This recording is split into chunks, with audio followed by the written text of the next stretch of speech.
Judiciary Conference Committee on Senate Bill 286 will come to order now that we have all parties and staff present. Thank you again for joining us, those in the committee meeting room and those following along online. And we last met at 11 o'clock today, where the Senate restated its offer of Section 6 of the bill on page 9 of the bill, lines 27 through 35, to continue in law the immunity from liability in a civil action for a COVID-19 claim for businesses, and that provision shall expire on January 20th of 2023, and the Senate would continue to work with the House on the other provisions of Senate Bill 286. And the House had said they needed some time to put some language together after having rejected the Senate offer that was nonetheless still on the table, and they thought they would have some language for the Senate at 1:30 today. So we have reconvened at 1:30, and we might be seeing some language from the House. Yes, thank you, Madam Chair. This is going to get a little complicated because we're here on Senate Bill 286, and what I'm going to have distributed is something that eventually, when we have the proper conferees around the table, it would likely go in the House shell that we have. So I don't have necessarily a reply or an offer on 286 yet, but I'm going to go ahead and distribute this while we're discussing 286. So Natalie, if you'd like to pass this out. I have some language that these are both House positions from other committees and other discussions that we've had over the years, both concerning the executive branch. And so the first portion of this deals with the medical assistance program that we had in the budget on the House side. What it would do is it would not allow any state agency or the governor to issue a request for proposal for the administration and provision of benefits under the medical assistance program, or would not allow a state agency or the governor to enter into any new contract with managed care organizations for the administration and provision of benefits under the medical assistance program on or before January 31st of 2023. So that's the first part that we would add in. The second part, we've had conversations about this in this committee before, dealing with the powers of the chief executive, the governor, during the state of emergency. And if you flip to page 4 of what's been handed out, what this would do is would prohibit a governor for issuing any order that would prohibit attending or conducting any religious service or worship service in a church, synagogue, or place of worship. Something that, again, both the House and I believe the Senate has had strong positions on, that we don't believe that the executive branch should be able to shut down churches even during a state of disaster. So two provisions here, both related in that they're concerning powers of the governor. We think this is something that we would hope you would consider as we're having kind of global discussions between 286 and what could be 2387. I know you're going to need to take these back to leadership on your side, and certainly we want to continue having discussions with leadership on our side on how those two potential bills come together and what they may look like. But I wanted to get this language to you while we had the opportunity before we both go back on the floor at 2 o'clock. So happy to answer any questions or have the revisers explain further. Thank you for this language. I'll first ask, are there any questions for the reviser about, it looks like 22 RS 4006, and was this a bill that was introduced, or it's just a proposal? It was not. This was just some language that we had the reviser put together as an RS, because at this point in time, we don't, as we're discussing it, we don't have a home for it. My hope would be that home would be 2387 when we, at some point in time, conference on that again. I haven't had the opportunity to read the 5 pages of the proposal from the House, though part of it that you mentioned, prohibiting attending or conducting any religious service or worship service in a church, synagogue, or place of worship, that would take away that power from the governor is the proposal here, and it sounds like it's very similar language to Senate Bill 541 that the Senate passed this session that has been kind of discussed in the hallways and things like that. So looks like it's advancing some of Senate Bill 541 with that language, and it's something that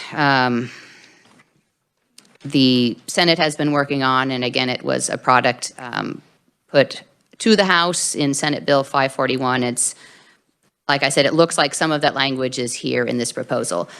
So that I'm clear, so that the Senate is clear on the House position, is this 22 RS 4006, would this would be put into 2387, and the House doesn't have any response or any position on Senate Bill 286 at this time? Not at this time, as we've discussed over the past, feels like 3 months, but has it only been 3 days? I think our leadership teams will, now that both sides, this is public and everyone can view it, have the opportunity to discuss what 286 and potentially 2387 look like when we get back together. So I don't have an offer at this point in time, but literally Natalie just hit print on these a few moments ago and brought them down here. So conceptually, my understanding is leadership on my side knows what's in here, but I don't even believe they've had the opportunity to review the language. Well, at 11 o'clock, the House stated that there would be sub-language forthcoming, so I guess it was the expectation of the Senate that there would have been some discussion between House leadership and Senate leadership on whatever the proposed language is, but it doesn't sound like those conversations have occurred. So I'm not privy to those, but I do believe the President and Speaker have visited about this language. I just don't know that, I don't believe they have seen it. Certainly conceptually talk through what this proposal may look like, but before anybody agrees to it, I would hope everyone would look at the language and make sure we got what they discussed correct. Certainly, House and Senate leadership will need to discuss the proposal for House Bill 2387, which is what the House has brought to this committee today at this time. So it looks like we don't have any progress then on the immunity from liability for businesses that, again, is current law that the Senate is seeking to extend today to January 20th, 2023. And it has been our businesses, particularly our small businesses in the state, who have been through a lot, especially these last 2 years since the provisions in Section 5 first became law in special session of June 2020. So I guess it seems to me that the House's position is to not agree to what's previously been agreed to, because we don't seem to be able to get this business piece agreed to yet, it looks like. I would say not yet. I still think it's important. You know, some of the language that we've still been discussing on how do we make sure that Kansans who want access to medical care and do not have the COVID vaccination get medical care. I think that's something important that we've been discussing, that language. And so I don't have an offer yet, but we're not willing to give that piece up and the other pieces that we've been discussing over the last couple of days quite yet. And so that's why I wanted to get this language to your side so you could have those discussions and we could see what 286, maybe ultimately we only agree on the business piece, but I don't want to give up those other pieces quite yet.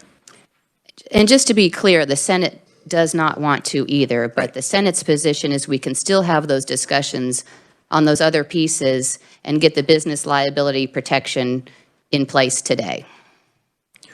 Correct, but the other provisions also sunset today and go away, and so I'm concerned about not having critical access hospitals. I'm concerned about telemedicine going away. I'm concerned about not having protections for those that have not been vaccinated and want to get medical care. I mean, I think those are things that we all think are important, and so today is pretty much the day we get this stuff done, and so let's try to get them all resolved.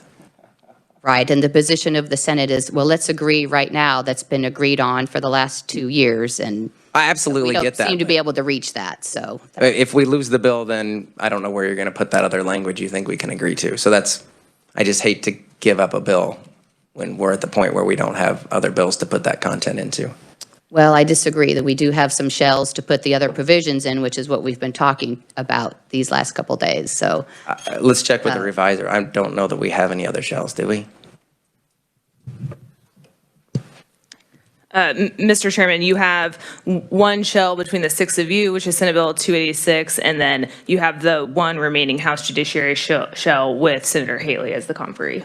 Which is so you what just have the would two, which use is the what- language I just handed to you. 2387. Yeah, so right, so some other avenues, but it seems to me we're at a standstill on language that the House and Senate have definitely agreed on, and that there's no movement forward on the part we've agreed on that we could get done today. I'm hoping we can get it done today. When I last spoke with the Senate President before everyone left for lunch, I felt that getting this new language in front of you might help move that forward. So if I misunderstood that, then I apologize, but I certainly hope maybe you touch base as soon as we leave here and see if we can come up with something now that we have this additional offer in front of us. Well, it's something that Senate leadership will definitely need to look at. I don't have any confirmation that they have conceptually heard this before right now. I have not heard that the Senate President has been shared this. I don't know. Maybe he has. I don't know. We will have to check on that, though, and have the further conversations between the Senate President and the Speaker. And with that, then, the House and the Senate are on the floor at 2 p.m. I'm sorry, Representative, go ahead. Thank you very much, Madam Chair. I'm not a party to any of what's going on here. I'm as surprised as my friends from the Senate are. It occurs to me that this conference committee is rapidly becoming a train wreck, that a deadline is rapidly approaching that involves the health and safety of Kansans, and we're playing here like children. We are not bargaining in good faith. We are tossing ideas back and forth. We are fiddling while Rome burns. And this conference committee needs to get serious about protecting the rights of Kansans, and we're not. Thank you, Madam Chair. The Senate has been serious about protecting the rights of Kansans. It was the Senate's understanding that there was a conversation with the Speaker and the President and the Chairman, that we had an agreement Tuesday night to some language that the Senate then proposed Wednesday morning. That was the language that I read again earlier today, that it would be on and after the effective date of this act. The provisions of this section shall not apply to a healthcare provider that denies healthcare services to a person based solely on such person's COVID-19 vaccination status. And then, despite that conversation that was between, my understanding, the Speaker and the President and the Chair, we didn't have agreement the next morning, and so we had to move on. We had to get something done, and the part that we agreed on, because we had reached an impasse, it seemed, and the part we agreed on was the business immunity from liability part, so that we could move forward while still continuing the discussion on the parts that there didn't seem to be agreement on. So that's where we are. The process started when there was positions from the House sent over to the Senate that the Senate had not heard. So we had a long road to hoe and to continue those discussions. So here we are, and it is almost 2 o'clock on Thursday. And again, the Senate's offer is Section 6 of Senate Bill 286 to advance a solid portion of the bill that the House and Senate have stated positions on that we agree on. And the Senate has stated also that it will still continue those discussions on the other pieces.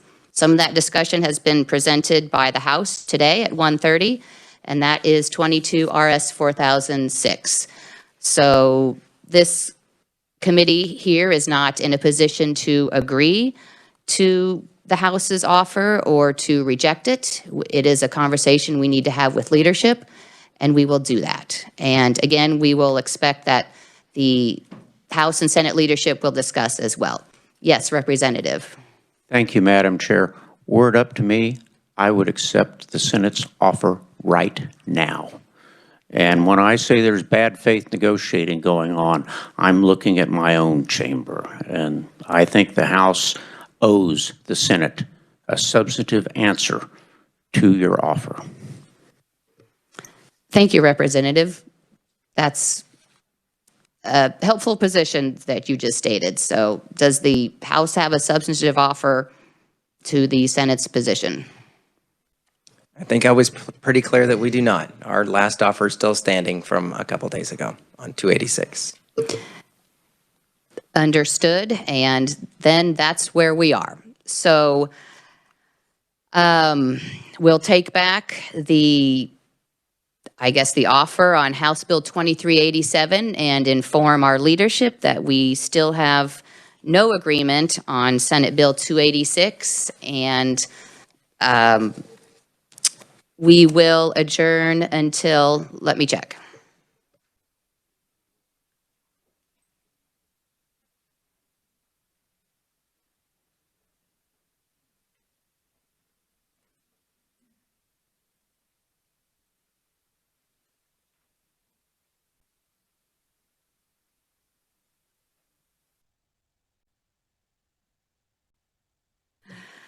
Just want to check with our House colleagues. Are you all back on the floor at 2 o'clock? Is that right? We still have caucus and floor, so let's adjourn until 3:30. That way we'll be safe to be sure that we're back when we need to be, and hopefully we will be in the same room. So then we are adjourned until 3:30. Thank you.